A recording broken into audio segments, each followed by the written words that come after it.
Hey there, Vintage Magic fans. It's Daniel Chang with VintageMagic.com, and I'm here with Jeff Anon. Hey, Jeff. Hey, Daniel. Hey, so we are just finishing Gen Con 2014. It is the actually the day after the storm, right? Yep. How was your Gen Con, Jeff? Terrific. It's the best show every year. So for those people who haven't gone to Gen Con, what do you think? Are they missing out? Yeah, there's a lot of people I know personally that go to a lot of Grand Prix, a lot of other high-level events, but for whatever reason, maybe because of location, they never make it to Gen Con. I think those people are missing out, and I try to get them to go every year. All right, so now we are here to do this video on obviously a very important piece of Magic history. This painting is the original Wasteland painting. Yes. From Tempest, 1999, right? And it's by Una Fricker. That's correct. Where's Una from, Jeff? I believe she's from the UK somewhere. I don't actually know the exact whereabouts. Okay. So Una is Una has a very unique style, and we're also going to discuss some of the value here as a player of the Wasteland, and obviously we're going to talk about the art itself. So Jeff, let's start out here asking you what, from just a player perspective, talk to me about as a player, and why is this such an important piece for players in Legacy and Vintage, or Legacy also, mostly? Well, Wasteland has been and continues to be a very important piece of not only Magic's history, as every piece of original artwork is, but from the player perspective, Wasteland has seen so much competitive play for so many years, with so many copies of the card being in so many decks, in multiple formats. I've been playing this card since it was released in Tempest. Most people play 4 copies in their deck. It destroys any non-basic land, which is obvious to any player just by reading the card. But it is so important and seen so much competitive play in so many winning decks. I've played this deck in Vintage. I can't tell you how many Moxes I've won in Mox tournaments over the past 18 or 19 years that I've been playing, and it's got a very high level of interaction. Just really, there's a lot to the card.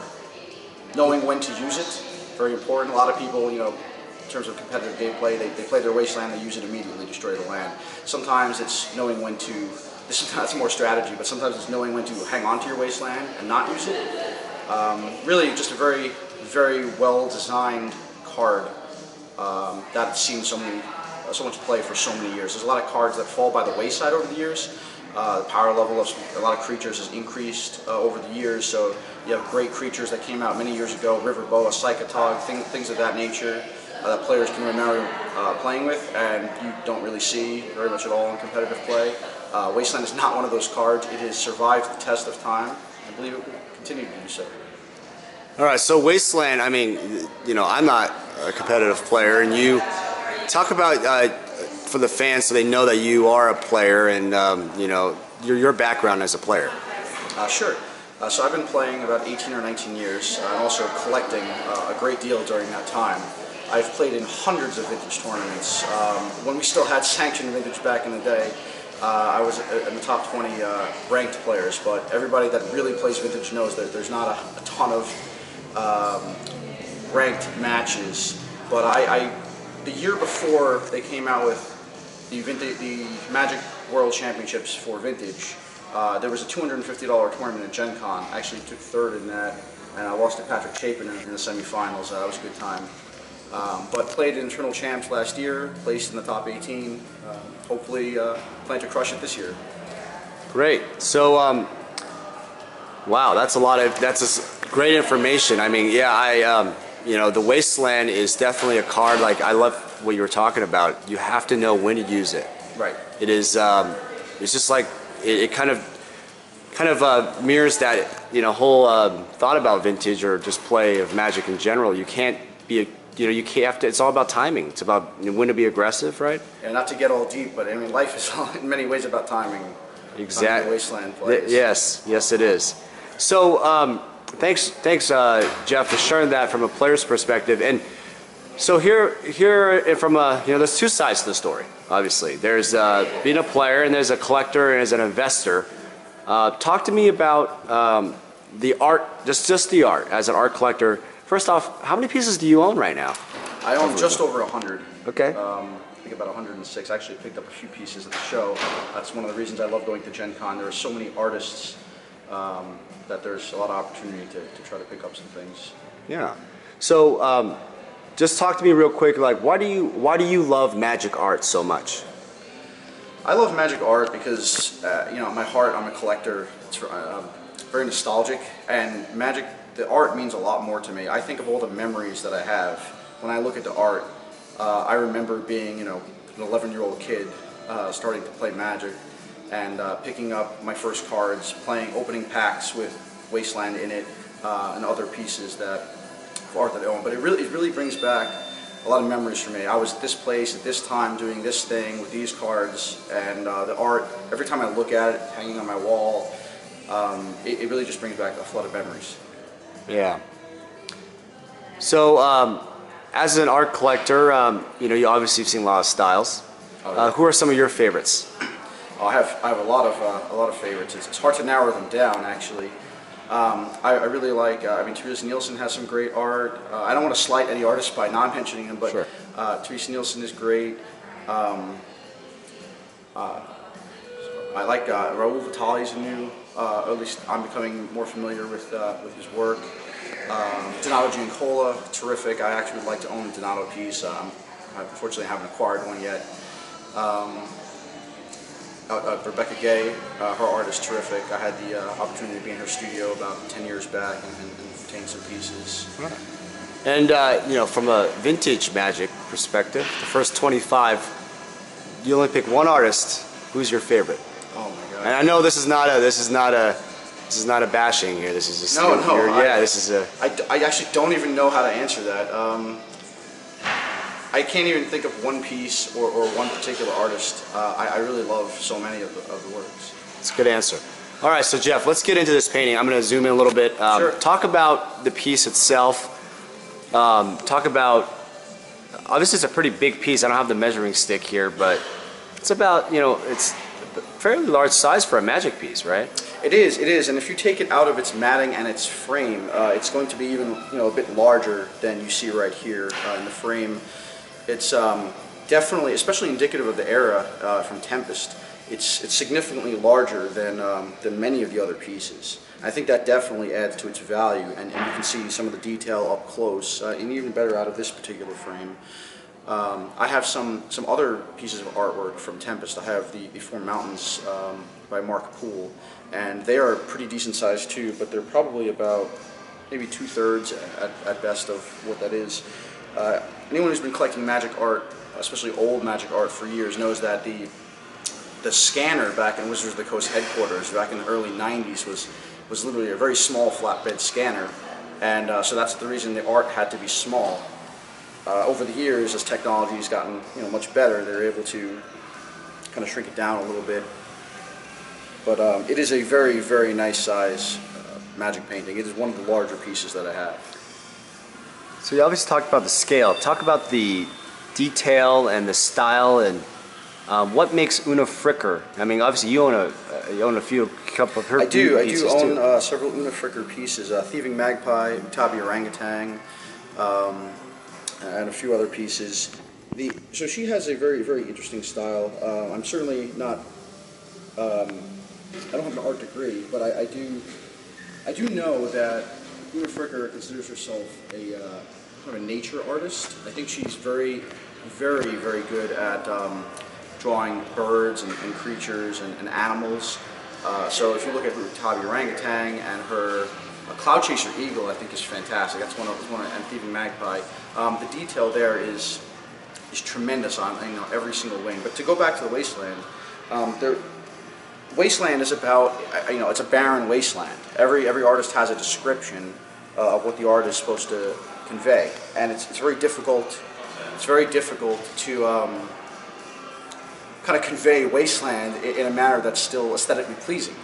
And I think she's done a terrific job. I really love the sky here. I really like, you know, I love that too, the mountains, the sky, and the earth. It all kind of comes together. And you kind of get a little bit of perspective too, in that you have this barren tree in this wasteland. So there's still something growing there, or not growing there, at least it did. But there's something there, and the fact that there's no leaves on it really, obviously, is part of the whole Wasteland theme. Right.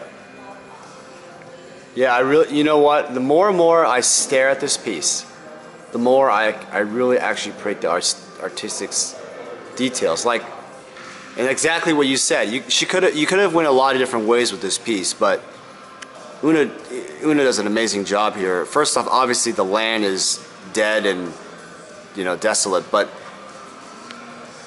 in life, right? We all know this. A tree symbolizes life. Life, right? And the fact that she used the tree, and then it has no leaves, no plants or whatever you want, flowers or anything, shows you there is nothing in this land going on. One of the great things, though, also about art is that there's so many personal interpretations of it. Like, for example, this tree, although it's barren right now, could be a symbol for that there's hope for this desolate, barren place.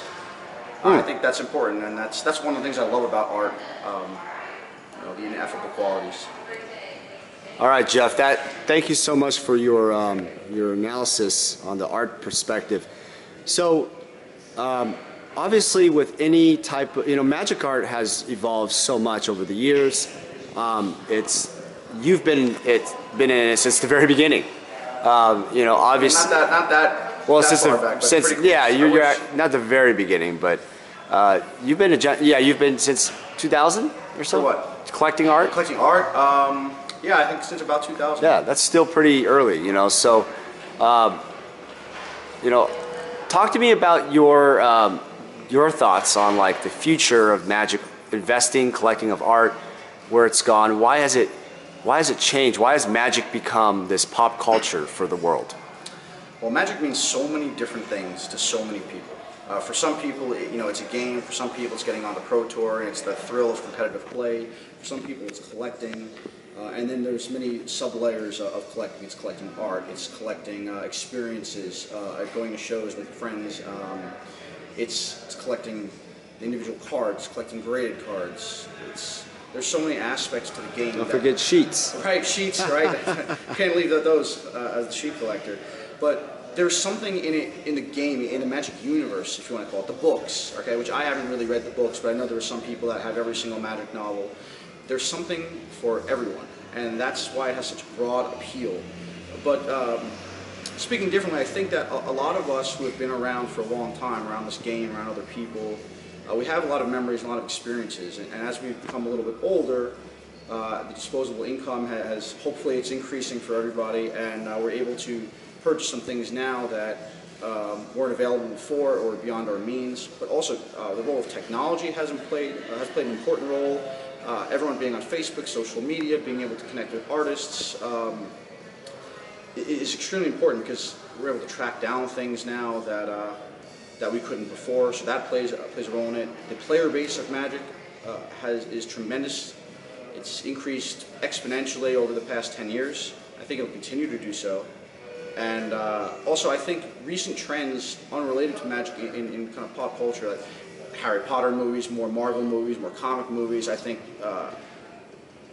those things have had a very positive impact on Magic and its player base. I think we're more diverse in terms of gender base, people that are coming to the show, people that are playing. It's not really just a couple of guys hanging out at a show anymore. I mean, Gen Con, we don't have the numbers yet, but I think it's going to break 60,000 attendees. Wow. Unique over 4 days. Wow. That's tremendous because when I started going to Gen Con, it was under 20.